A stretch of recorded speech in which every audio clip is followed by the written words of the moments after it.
हाय,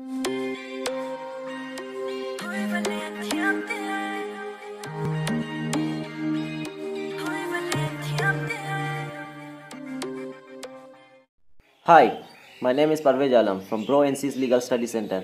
सो आज का टॉपिक है section 13 of transfer of property act. ये ट्रांसफ़र ऑफ प्रॉपर्टी एक्ट का एक बहुत इंपॉर्टेंट सेक्शन है।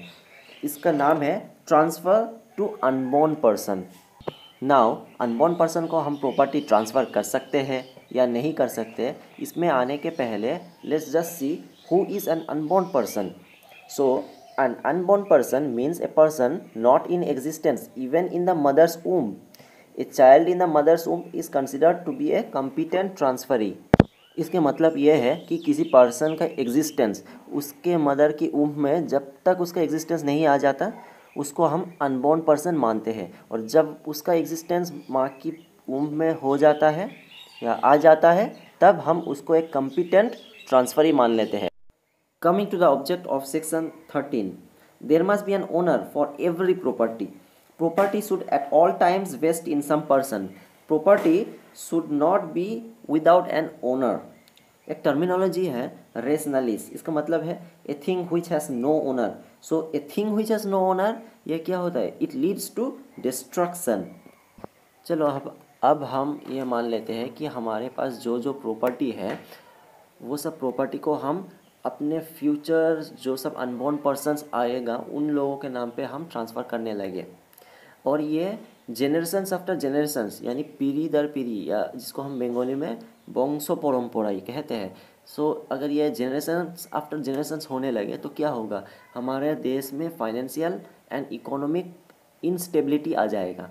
So section 13 here place the balance between this system. Section 13 में ये बोला गया है कि हम किसी प्रॉपर्टी को डायरेक्टली किसी अनबोर्न पर्सन को ट्रांसफ़र नहीं कर सकते। We can not transfer a property directly to an unborn person, rather we can transfer for the benefit of that unborn person. For transfer of property for the benefit of unborn person two conditions are required to be fulfilled.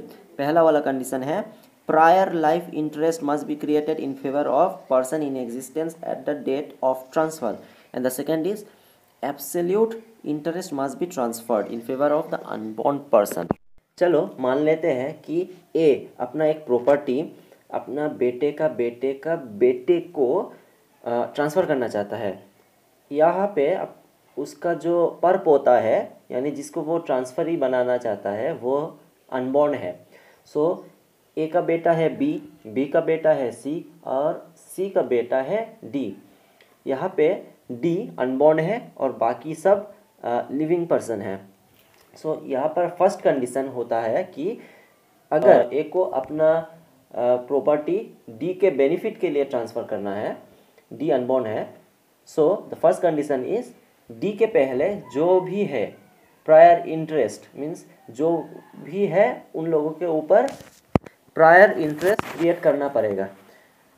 इसका मतलब है B और सी के पास उस property का ऊपर life interest रहेगा, यानी वो लोग पूरी लाइफ टाइम उस प्रॉपर्टी को एंजॉय कर पाएंगे, but they can not sell the property.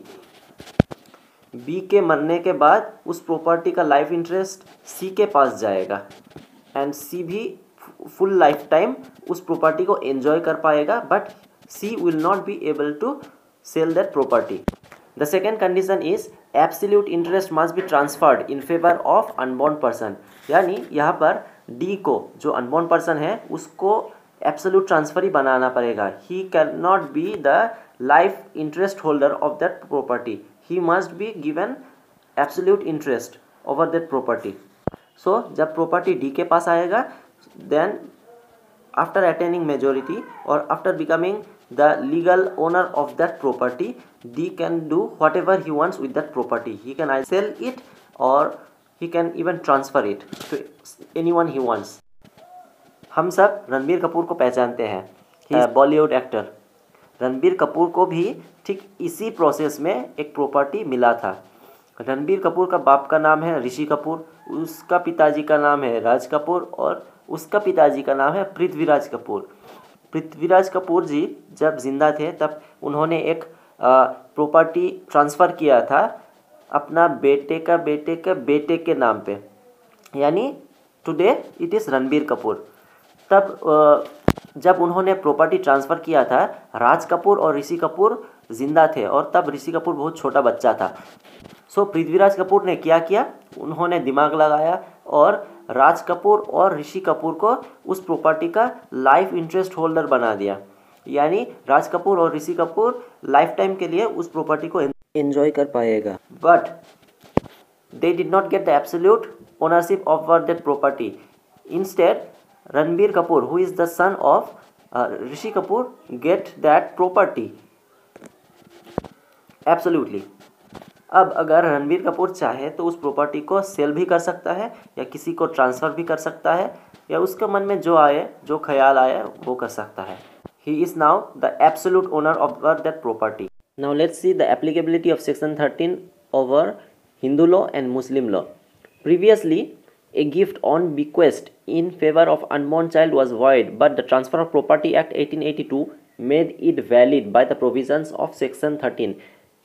This is for Hindu law. Hindu law में अब section 13 applicable है, but section 13 is not applicable to Muslims. Under Muslim law, a gift in favor of an unborn person is held to be void gift.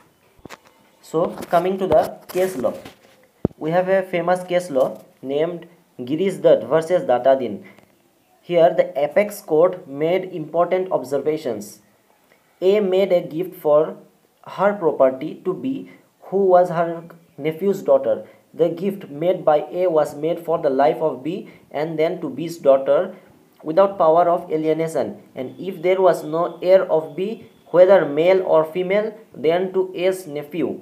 B died without having any children. Thus, considering the facts of the case, the court held that the gift in favor of unborn daughters was invalid under section 13, as the gift was a limited interest and also subject to the prior interest in favor of B.